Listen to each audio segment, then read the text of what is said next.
Salam semua. Saat yang dinantikan, iaitu Keluarga Itu episod terakhir. So jom kita tonton.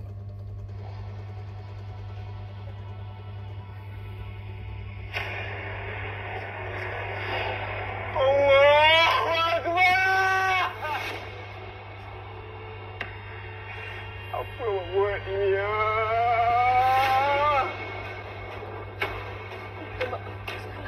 Salah saya minta maaf. Saya minta maaf.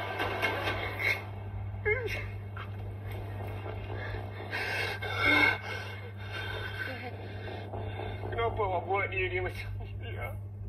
Kenapa ya? Apa salahnya? Kenapa aku sayang sangat? Dia awak. Dia bukan anak saya. Saya benci dia.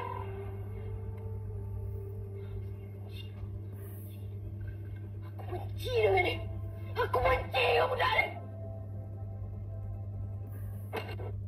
Okey, tu dia.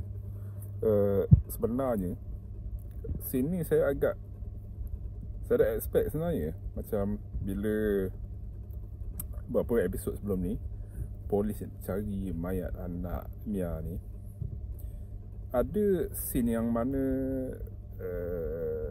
Mia dia macam menjerit dekat anak tu sebelum polis lakukan siasatan lah. Kita boleh nampak emosi Mia. Dia macam tak suka sangat dekat anak tu. Sebab anak tu bukan anak anak hasil daripada ayah dia lah, Iman, yang perkosa dia. Jadi Mia benci anak dia tu. Tapi Aman sayang anak tu macam anak sendiri lah. Tapi Aman masa tu tak tahu lagi anak tu mana siapa ayah dia. Aman tak tahu lagi masa tu. Jadi Aman pun terkejut lah bila tahu cerita sebenar. Dan sekarang ni dalam episod akhir juga, Iman dah pun kena tangkap. Iman punca anak tu lahir.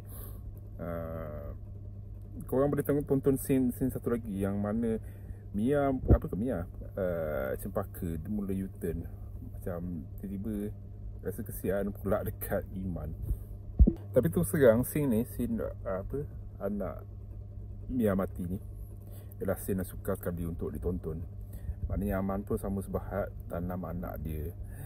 Doi Aman, kesian kau ni, dah lah jadi pak sangkut. Lepas tu sebahat pula dengan Mia. Apa yang kau dapat, Aman? Rasanya ramai penonton yang tonton drama ni lebih awal di aplikasi tonton dah tahu konklusinya macam mana. Memang rasa tak puas hati lah bila tengok drama begini.